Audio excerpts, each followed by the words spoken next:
തന്നെയാണോ ഫാക്ടറി? അതെ, കിടക്കാൻ കവച്ചു വെച്ചു. അനി വേണം, താഴെ പോവാ.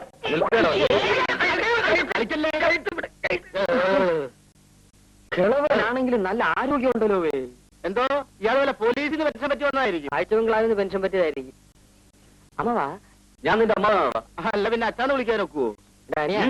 നീ പോയി ഇതിന്റെ മൂലാളി രവീന്ദ്രൻ തമ്പിയോട് പറ, ഞങ്ങൾ രണ്ടുപേരും കാണാൻ വന്നിരിക്കുന്നത്. അങ്ങനെ ഓടി വന്ന് ഞങ്ങൾ സ്വീകരിച്ചോണ്ട് പോകുന്നത് നിനക്ക് കാണാം. അതെ, ചേട്ടന്മാർ എവിടുന്ന? ഞങ്ങള് ചെയ്യുന്ന. എന്താ മനസ്സിലായില്ലേ? അപ്പോ നിങ്ങൾ കള്ളന്മാരാണല്ലേ?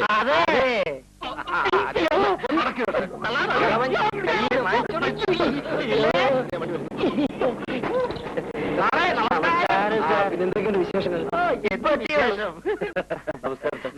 ആളെ കണ്ടിട്ട് അറിയുന്നില്ലല്ലോ സാർ. ഇതെന്ത് സൂത്രം? പിന്നെ എന്തൊക്കെയുണ്ട് വിശേഷങ്ങൾ? നല്ല കപ്പൽ പോലത്തെ കാർ. എവിടുന്ന് ഓടിച്ചതാ? ദീർഘത്തിനും പറയാതെ നിന്റെ കൊനിഷ്ഠ ബുദ്ധി ഇതുവരെ കളഞ്ഞില്ലേ?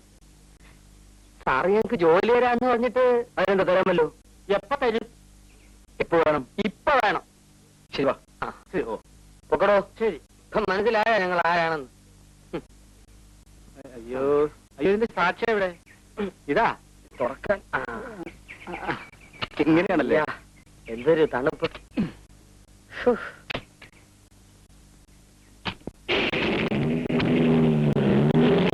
സുഖു, ആ തള്ളയും മകനും കൂടെ ചേർന്ന് നിങ്ങളെയും നിങ്ങളുടെ സ്വത്തുക്കളെയും നശിപ്പിക്കും. നോ മിസ്റ്റർ ശേഖർ, ആണ്ടിക്ക് എന്നോട് അതിര് കവിഞ്ഞ സ്നേഹമാണുള്ളത്. മിസ്റ്റർ രവിക്കും നിങ്ങളുടെ സ്വത്തുക്കളെയും നശിപ്പിക്കും. നോ മിസ്റ്റർ ശേഖർ, ആണ്ടിക്ക് എന്നോട് അതിര് കവിഞ്ഞ സ്നേഹമാണുള്ളത്. മിസ്റ്റർ രവിക്കും അങ്ങനെ തന്നെയാണെന്നാ തോന്നുന്നത്. അതെല്ലാം വെറും അഭിനയാണ് സുഖു. അതെ സുഖു, വേണ്ടി വന്നാൽ നിങ്ങളെ കൊല്ലാനും അവർ മടിക്കില്ല. നിങ്ങളെയും നിങ്ങളുടെ സ്വത്തുക്കളെയും സംരക്ഷിക്കാൻ ഇനി ഒരു വഴിയേ ഉള്ളൂ. എന്താണത്? മിസ്റ്റർ ശേഖറെ നിങ്ങളുടെ ഓഫീസ് മാനേജരായി നിയമിക്കുക.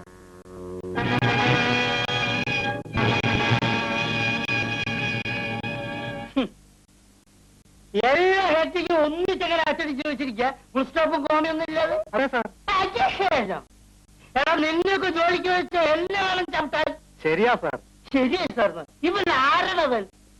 നോക്കണോ, നോക്ക് നോക്ക്. വർദ്ധിച്ച ജലക്ഷാമത്തെ തുടർന്ന് പോലീസുകാരൻ ഇരട്ട പ്രസവിച്ചു. അയ്യോ, തെറ്റിപ്പോയതാ സാർ. അപ്പൊ ഒരെണ്ണത്തിനായിരിക്കും പ്രസവിച്ചത് അല്ലേ? നീ ഒരു കാര്യം ചെയ്യും, നീ ഇവിടെ കമ്പോസ്റ്റ് മതി. ഇനി വീട്ടിൽ പോയിരുന്നിട്ട് കമ്പോസ്റ്റോ. നീ ഇവിടെ ഇങ്ങനെ തുറന്നു പോയാലേ ഞാൻ ചിലപ്പോ ആപ്പിലായി പോകും. അതുകൊണ്ട് നടന്നോ, അതാ ഗേറ്റ്. അമ്മെല്ലാം നടന്നോ. അപ്പൊ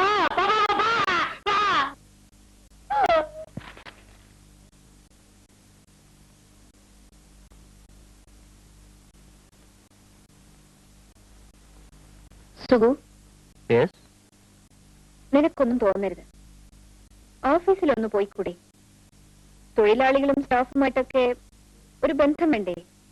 നാളെ എന്തെങ്കിലും പ്രശ്നങ്ങൾ ഉണ്ടായാൽ അതിനല്ലേ ആണ്ടി രവി അവിടെ ഉള്ളത്.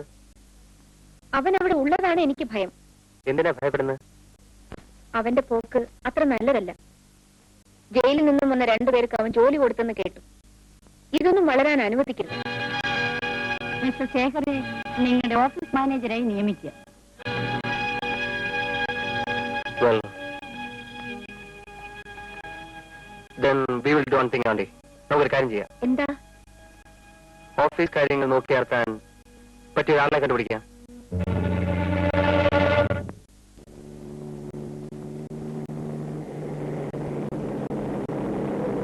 എനിക്ക് വലിയൊരു ഹൃദയമുണ്ട്. അതിനകത്ത് ഒരു കൊച്ചു പൂജാമുറിയുമുണ്ട്. അവിടെ വെച്ച് പൂജിക്കാൻ ഞാൻ ഒരു ദേവിയെ അന്വേഷിച്ച് നടക്കുകയായിരുന്നു. എന്നിട്ട് കിട്ടിയോ? കിട്ടി. ആരാണ് ദേവി? ശ്രീദേവി. അത് ഞാനോ? അതെ.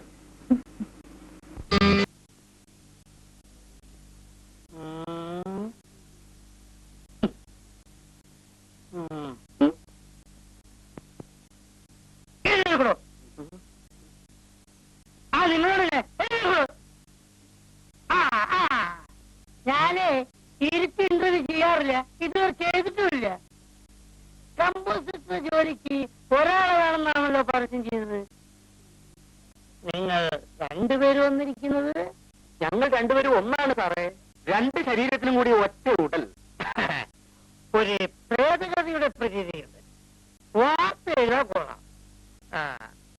പ്രീവിയസ് എക്സ്പീരിയൻസ് ഏതെല്ലാം പത്രോഫീസിൽ ജോലി ചെയ്തിട്ടുണ്ട്? സൺഡേ, മൺഡേ, അഗ്നി, തീപ്പരി, വെള്ളം, മണ്ണ്, പുല്ല്.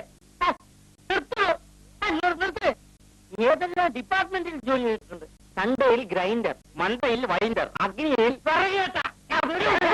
എന്താ സപ്പോസിങ്ങിന് എനിക്കും തെറ്റില്ല. എടോ കമ്പോസിങ്ങിനെ പറ്റി വല്ല അറിയാവുന്ന ചോദിച്ചു. അയ്യോ ചോദിച്ചു കേട്ടില്ലേ? കമ്പോസ്റ്റിങ്ങിനെ കുറിച്ച് വല്ല അറിയാവോന്ന്? അറിയാവോന്ന്? നമ്മുടെ ഐവാൻ സിംഗിന്റെ ചേട്ടൻ. തെറ്റിപ്പോയി. ഐവാസിങ്ങിലെ ചേട്ടനല്ല, എന്നാ അനിയൻ. ശരിയാ, അനിയനല്ല, അബ്ബായി. ജോലിക്ക് വന്നിരിക്കുന്നു. ഡോഡോ, ഞങ്ങൾ ജോലി അന്വേഷിച്ച് വന്നവരല്ല. പിന്നെ ഞങ്ങൾ രാജശേഖരൻ തമ്പി ഇൻഡസ്ട്രീസിന്റെ പരസ്യകലാ വിഭാഗത്തിലെ സുപ്രധാന ജോലിക്കാരാ. അയ്യോ നമസ്കാരം നമസ്കാരം. അയ്യോ അറിയാതെ പറഞ്ഞു. ക്ഷമിക്കണം കേട്ടോ, ക്ഷമിക്കാം. അവിടെ ഇരുന്നോട്ടെ, അവിടെ ഇരുന്നോട്ടെ, അവിടെ ഇരുന്നോട്ടെ. കുടിക്കാനല്ല അയ്യോ അവിടെ വരും. തൽക്കാലം ഒന്നും വേണ്ട, താമസിയാതെ വേണ്ടിവരും. അപ്പൊ ഇപ്പൊ ഇങ്ങോട്ട് വരാനുള്ള കാരണം? കഴിഞ്ഞ മാസം ഞങ്ങൾ തന്ന പരസ്യത്തിന്റെ ചാർജ് നേരിൽ കൊണ്ടുവന്ന് തരാൻ രവീന്ദ്രൻ പറഞ്ഞു. എന്തോ നമ്മളൊക്കെ ഒന്നല്ല അറിയോ? അതെ, എന്തോന്ന് ചെക്ക കൊടുക്കണോ?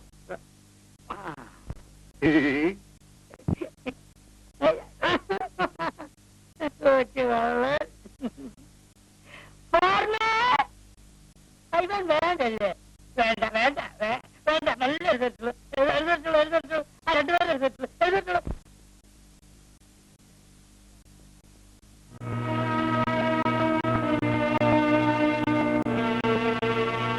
നമസ്കാരം. ഹലോ മിസ്റ്റർ ശേഖർ, ഇരിക്കൂ. പിന്നെ എന്തൊക്കെയുണ്ട് വിശേഷം? ഒരുപാട് ദിവസമായല്ലോ ക്ലബിൽ കണ്ടിട്ട്. ഞാൻ അല്പം തിരക്കിലായിരുന്നു. ആണ്ടി, ഫാക്ടറിയും മറ്റും നോക്കി നടത്തുന്നതിന് മിസ്റ്റർ ശേഖരനെ ചുമതലപ്പെടുത്താനാണ് ഞാൻ ഉദ്ദേശിക്കുന്നത്. കറക്റ്റ്, ഞാനും അത് തന്നെയാണ് ഉദ്ദേശിച്ചിരുന്നത്. എന്റെ മകന് ഇതിലൊന്നും യാതൊരു താല്പര്യമില്ല. ഇത്രയും വലിയൊരു ഫാക്ടറി നോക്കി നടത്താനുള്ള യോഗ്യത മിസ്റ്റർ ശേഖറിനുണ്ടെന്ന് എനിക്കറിയാം. സോ മിസ്റ്റർ ശേഖർ, ഇന്ന് തന്നെ charge ഏറ്റെടുത്തോളൂ. Thank you.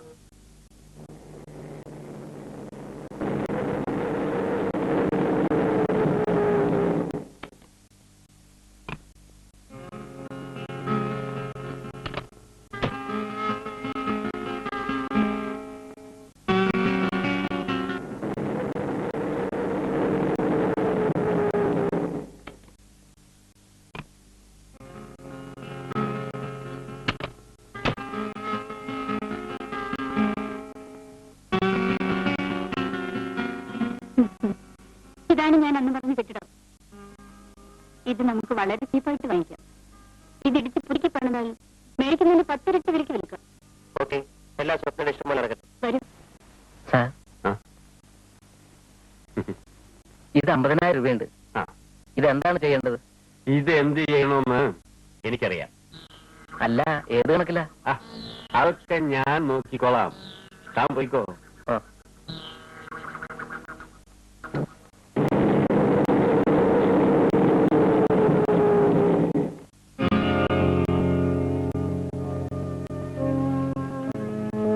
തുറക്കണോ?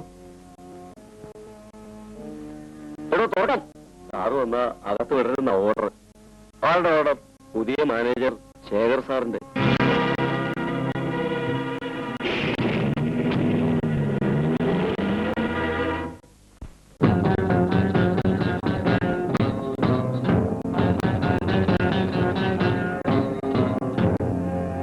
Mummy, mummy,